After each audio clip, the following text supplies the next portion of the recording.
এই দুটি পাহাড়ে কে সর্বপ্রথম সাই করেছিলেন? এই সাইটি কোত্থেকে আসলো, এটার ইতিহাস আমরা জানবো। আসসালামু আলাইকুম ওয়া রাহমাতুল্লাহ। আলহামদুলিল্লাহ। প্রিয় বন্ধুগণ, যারা যেখান থেকে লাইভটি দেখছেন সকলকে আন্তরিক শুভেচ্ছা ও অভিনন্দন। সূরা বাকারার 158 নম্বর আয়াতে আল্লাহ বলেছেন, বিসমিল্লাহির রহমানির রহিম, ইন্না সাফা ওয়াল মারওয়াতা মিন শাআইরিল্লাহ, নিশ্চয়ই সাফা এবং মারওয়া দুটি পাহাড় আল্লাহ তাআলার নিদর্শনাবলীর মধ্যে অন্যতম একটি নিদর্শনাবলী। ফামান হাজ্জাল বাইতা, যে ব্যক্তি আল্লাহর ঘরের হজ করবে, আও ইয়াতামারা, অথবা উমরা করবে, ফালা জুনাহা আলাইহি, তার জন্য কোনো গুনাহ হবে না, আইয়াতাওয়াফা বিহিমা, এই দুটি পাহাড়কে সাই করার দ্বারা, তাওয়াফ করার দ্বারা তাদের কোনো গুনাহ হবে না। আল্লাহ তাআলা এই জন্য বলেছেন যে মানুষ পাথরের পূজা, মূর্তি পূজা, গাছগাছালির পূজা আগে করত। এই জন্য আল্লাহ তাআলা উল্লেখ করে দিয়েছেন যে এই দুটি পাহাড়কে প্রদক্ষিণ করা, সাই করা কোনো গুনাহের কাজ নয়। ফালা জুনাহা আলাইহি আইয়াতাওয়াফা বিহিমা ওয়া মান তাতাওয়া খায়রা, যদি কেউ এগুলোর তাওয়াফ করে তাহলে সে কল্যাণকর কাজ করল। ফাইন্নাল্লাহা শাকিরুন আলিম, আল্লাহ জানেন কে শুকরিয়া আদায়কারী বান্দা। এই আয়াতের মাধ্যমে আল্লাহ তাআলা স্পষ্ট করে দিয়েছেন এই দুটি পাহাড় সাই করা এটি উত্তম কাজ। জন্য হজের মধ্যে আল্লাহ রাসূল কখনো হজ বা উমরায় এই দুটি পাহাড় সাই করা ছাড়েননি, বরং নির্দেশ দিয়েছেন। এজন্য উমরার মধ্যে ও হজের মধ্যে সাফা মারওয়া সাই করা ওয়াজিব। এই সাই যদি কেউ না করে তাহলে তাকে দম দিতে হবে। এজন্য আমরা এই বিষয়টি জানলাম। আল্লাহ তাআলা এই পাহাড় সম্পর্কে, দুইটি পাহাড় সম্পর্কে কি বলেছেন। এই দুটি পাহাড়ে কে সর্বপ্রথম সাই করেছিলেন? এই সাইটি কোত্থেকে আসলো, এটার ইতিহাস আমরা জানব। হযরত ইব্রাহিম আলাইহিস সালামকে আল্লাহ তাআলা বলেছেন, তুমি তোমার স্ত্রী এবং সন্তানকে রেখে আসো এমন জায়গা সেটি যেখানে কোনো পাখি পর্যন্ত ছিল না। সাধারণত যেখানে পাখি দেখা যায় এই মরুভূমিতে, সেখানে দূর থেকে যদি সৌদিরা, এই আরবরা পাখি দেখতেন, যে কোনো জায়গায় দূর থেকে পাখি যখন আকাশে উঠতে দেখতেন, বেশিরভাগ তিনারা মনে করতেন সেখানে নিশ্চয়ই পানি রয়েছে অথবা কোনো গাছ রয়েছে, সেখানে গাছ থেকে পাখি ফল সংগ্রহ করার জন্য বা পানি সেখান থেকে পান করার জন্য যাচ্ছে। নিশ্চয়ই সেখানে যেহেতু পাখির আনাগোনা রয়েছে, সেখানে পানি আছে। তারা ওই দিকে ছুটে যেতেন এবং সেখানে গিয়ে কোনো নলকূপ দেখতে পেতেন, সেখান থেকে পানি সংগ্রহ করতেন। সাধারণত পাকিস্তান, ভারত, বাংলাদেশে যেভাবে আমরা টিউবওয়েলের মাধ্যমে পানি উত্তোলন করা যায়, সামান্য নিচে যাওয়ার পরে পানি পাওয়া যায়, এই মধ্যপ্রাচ্য দেশ এগুলোতে কিন্তু পানি এভাবে উত্তোলন করা যায় না। এখানে সমুদ্র থেকে পানি উত্তোলন করে এটাকে বিশুদ্ধ করে খুবই সুন্দরভাবে, খুবই অত্যাধুনিক মেশিনের মাধ্যমে এটাকে মিনারেল ওয়াটার হিসাবে সবাই পান করে থাকেন। এবং এদেশে তেলের থেকে পানির দামটা বেশি। আপনারা জানেন, সবচেয়ে আশ্চর্যজনক বিষয় হচ্ছে সৌদি আরবের তেলের দাম থেকে পানির দাম বেশি।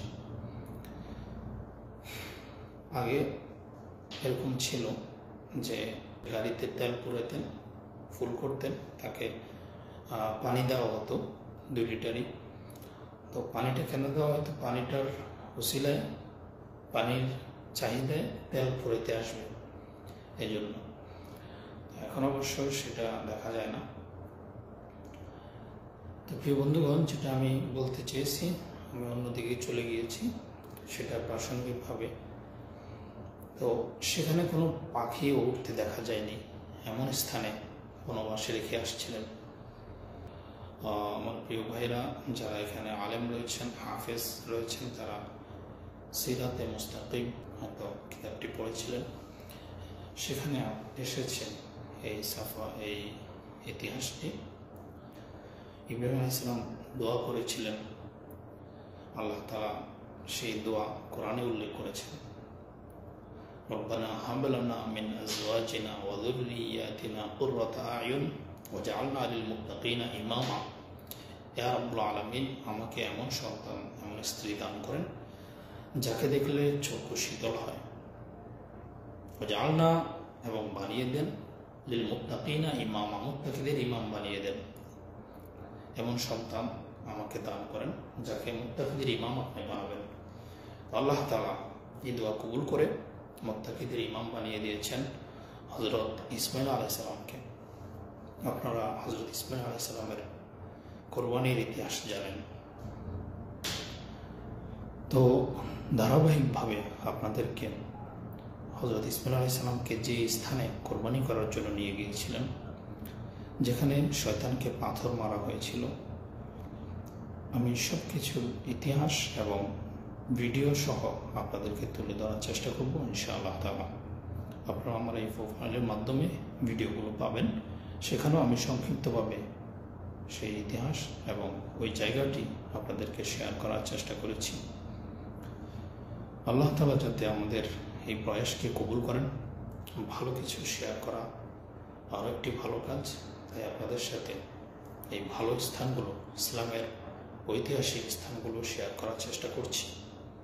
কেননা আমাদের হাজী সাহেবরা আসেন, কিন্তু অনেক কিছুই তারা না চেনার কারণে তাদের অদেখা থেকে যায়, অজানা থেকে যায়।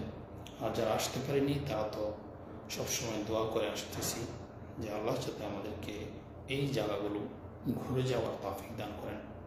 লাইভটি শেয়ার করে দিবেন। খুবই গুরুত্বপূর্ণ আপনাদের সাথে আজকের বিষয়টি আলোচনা করছি। আপনারা দেখতে পাচ্ছেন যে সাফা এবং মারওয়ার ইতিহাস, আমরা অনেকেই সঠিক ইতিহাসটি জানি না, আর জানার মাধ্যমে আমরা আমল করতে পারবো ইনশাআল্লাহ তাআলা।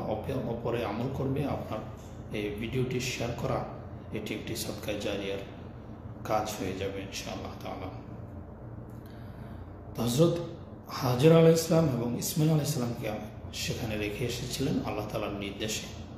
হাজর আলাইহিস সালাম তো নবীর স্ত্রী, তিনিও বুঝে ফেলেছেন যে তিনি চলে যাচ্ছেন।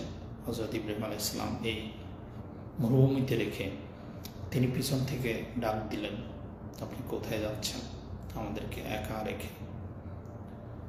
হযরত হাজর আলাইহিস সালামকে সামান্য কিছু খেজুর দিয়ে গিয়েছিলেন। হযরত হাজর আলাইহিস সালাম জিজ্ঞাসা করার পর তিনি বলেছেন, আল্লাহ তাআলার নির্দেশে তোমাদেরকে রেখে যাচ্ছি। আল্লাহ তাআলার উপর ভরসা রাখো, আল্লাহ আমাদের সাথে আছেন।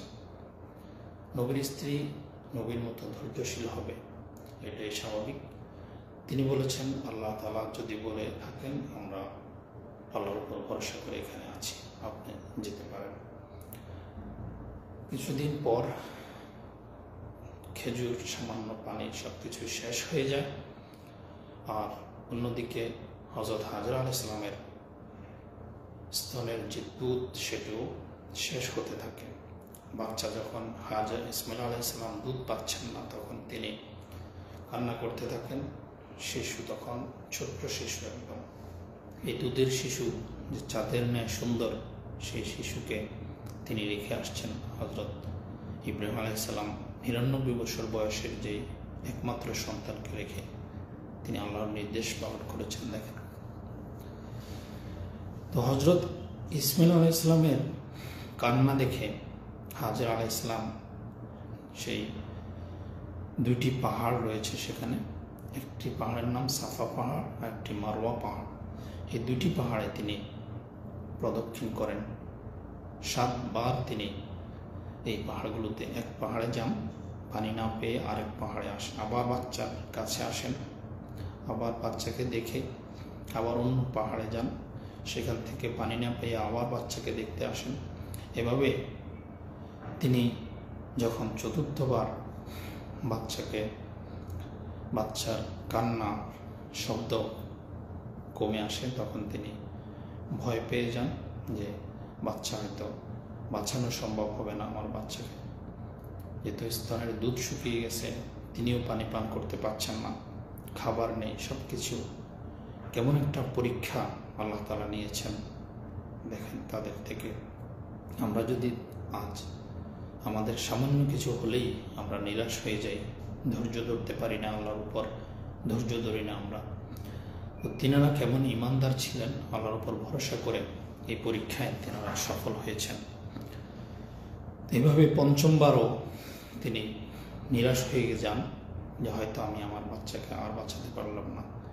এভাবে সপ্তমবারে যখন তিনি পুরোপুরি বাচ্চার কান্না থেমে যায়, বাচ্চা কাঁদতে কাঁদতে তার সাউন্ড বন্ধ হয়ে যায়, তখন তিনি ভেবেছেন যে হয়তো বাচ্চাকে এখন গিয়ে মৃত্যুয়ে পাবো, হয়তো মৃত্যুয়ে সে মৃত্যুবরণ করেছে হয়তো, যেহেতু সাউন্ড বন্ধ হয়ে গেছে। তিনি সপ্তমবার এসে দেখেন যে বাচ্চা পায়ের ঘর্ষণ থেকে, বাচ্চারা যখন কান্না করে তখন কিন্তু পাও দিয়ে মাটিতে ঘর্ষণ করে,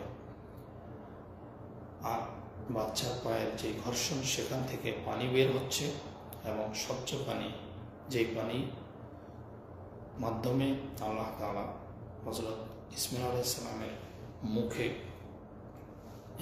হযরত জিবরাইল আলাইহিস সালামের মাধ্যমে পৌঁছে দিচ্ছেন। হযরত জিবরাইল আলাইহিস সালামকে আল্লাহ তাআলা বলেছেন যে আমার পরীক্ষা নেওয়া শেষ, তুমি তাড়াতাড়ি যাও, আমার প্রিয় নবী হযরত ইসমাঈল আলাইহিস সালামের মুখে পানি পৌঁছে দাও, তোমার এই ডানাটাকে তার পায়ের স্থানে বাড়ি মারবে, সেখান থেকে পানি বের হবে, সেখান থেকে পানি বের হয় তখন।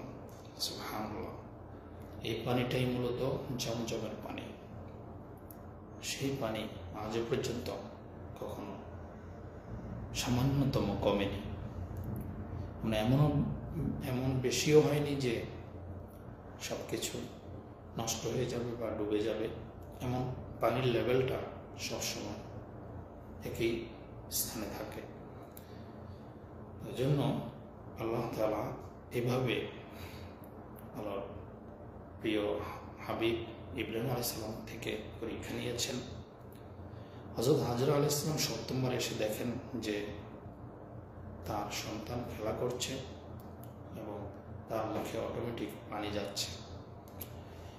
এটি হচ্ছে সংক্ষিপ্ত ইতিহাস। এই সব 7 বার পানির জন্য, বাচ্চাকে বাঁচানোর জন্য তিনি আল্লাহর উপর তাওয়াক্কুল করে যে চক্কর দিয়েছিলেন, সেটিকে আল্লাহ তাআলা কিয়ামত পর্যন্ত সকল হাজীদের জন্য ওয়াজিব করে দিয়েছেন। সুবহানাল্লাহ, আল্লাহর কাছে এই পরিমাণ ভালো লেগেছে বিষয়টি। এজন্য আমরা সকলেই হজে আসি, হজে আসার নিয়ত করব। আল্লাহ যাতে আমাদেরকে আল্লাহর ঘরের হজ করার তৌফিক দান করে, উমরা করার তৌফিক দান করে।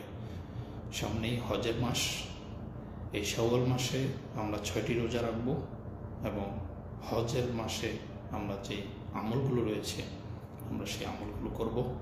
হজের মাসের কি কি আমল এবং হজের মাসের আমাদের হজ উপলক্ষে আমাদের কি কি করণীয়, যাদের উপর হজ ফরজ হয়েছে, কাদের উপর হজ ফরজ হয়েছে, কারা হজের নিয়ত করবেন, কারা হজে এসে এবং হজের পরবর্তী কি কি আমল, সব কিছুই ধারাবাহিক আপনাদের সাথে আলোচনা হবে।